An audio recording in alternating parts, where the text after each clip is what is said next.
विश्व को शांति, करुणा और मैत्री का संदेश देने वाले महाकारुणिक भगवान बुद्ध एवं भारत देश में दोबारा फिर से भगवान बुद्ध के सद्धर्म को वापस लेकर के आने वाले परम पूज्य बोधिसत्व डॉक्टर बाबा साहब अम्बेडकर, इनको मेरा कोटि कोटि नमन है। आप सभी साथियों को नमो बुद्धाय, मैत्रीपूर्ण जय भीम।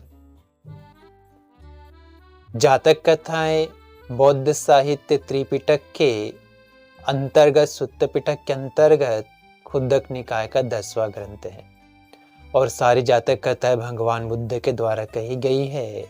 जातक कथाओं कहानियों के माध्यम से ही भगवान बुद्ध ने अपने धम्म का प्रसार प्रसार किया और लोगों को शील सदाचार के रास्ते में प्रतिष्ठित किया। आज एक जातक कथा हम जानेंगे जिसमें एक गांव में एक राजा के यहाँ पे चोरी हो जाती है तो चोर उस राजा का धन लेकर के भागने लगते हैं। भागते भागते वो उस गांव को छोड़ करके चले जाते हैं। उनका पीछा करते करते उनके पैरों को निशान देखते हुए राजा के सैनिक भी वहां आते थे। देखते खेत में 3 किसान खेती कर रहे हैं तो उन्हीं को चोर समझ करके कि यहाँ पे भेष बदल करके चोरी कर रहे हो और राजा का धन लूट करके आए हो, यहाँ भेष बदल चोरी कर करके उनको ही पकड़ के ले जाते हैं राजा के पास में।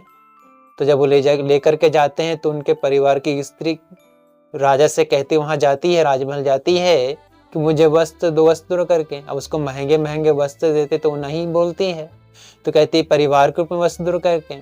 तो राजा समझता है कि इन चोरों में से कोई एक रिश्तेदार होगा करके, तो कहती भाई ये तीनों चोरों में से तुम्हारे क्या क्या लगते हैं? तो कहती एक पति है, एक बेटा है, एक भाई है। तो भाई इनको ये सभी चोर है, मैं इनको सजा दूंगा करके ऐसा राजा कहता है। मगर कहती नहीं, चोर नहीं किसान है। मगर राजा उसकी एक भी नहीं सुनता। तो कहता है तुम्हारी बातों से मैं प्रसन्न हुआ हूँ, इन तीनों में से एक को छोड़ सकता हूँ। तो कहती कि मुझे मेरा भाई दे दो। तो राजा कहता है भाई अपने पति और पुत्र को छोड़ करके भाई को क्यों मांगती हो? तो कहती है मेरे माता पिता नहीं रहे हैं मगर अपनी बहन की चिंता करने वाला, बहन का ख्याल रखने वाला, बहन की परवाह करने वाला दुर्लभ भाई मिलना दुर्लभ होता है, इसलिए अपने भाई को मांगती हूँ। उसकी इस बातों से प्रसन्न होकर राजा उसके तीनों पति पुत्र भाई तीनों को छोड़ देता है। वो तीनों ही सुखपूर्वक अपने घर जाते हैं और फिर से किसानी करके अपने जीवन का निर्वाह करने लगते हैं। इस प्रकार से आप लोगों ने भगवान बुद्ध की जातक कथा को सुना, जाना। इसलिए भगवान बुद्ध उनके धम्म, उनके संग के प्रभाव के तेज से आपके परिवार के प्रत्येक सदस्य के जीवन का हर एक पल सुखपूर्वक बीते, प्रसन्नता पूर्वक बीते, मंगलमय हो, कल्याणमय हो, सबका मंगल हो, सबका कल्याण हो, सभी सुखी रहे, स्वस्थ रहे, सबको सुख शांति सुकून प्राप्त हो। भवतु शब्द मंगलं रक्षन्तु शब्द देवता सब बुद्धानुभावेन सदा श्रुति भवन्तु ते। भवतु शब्द मंगलं रक्षन्तु शब्द देवता सब धम्मानुभावेन सदा श्रुति भवन्तु ते।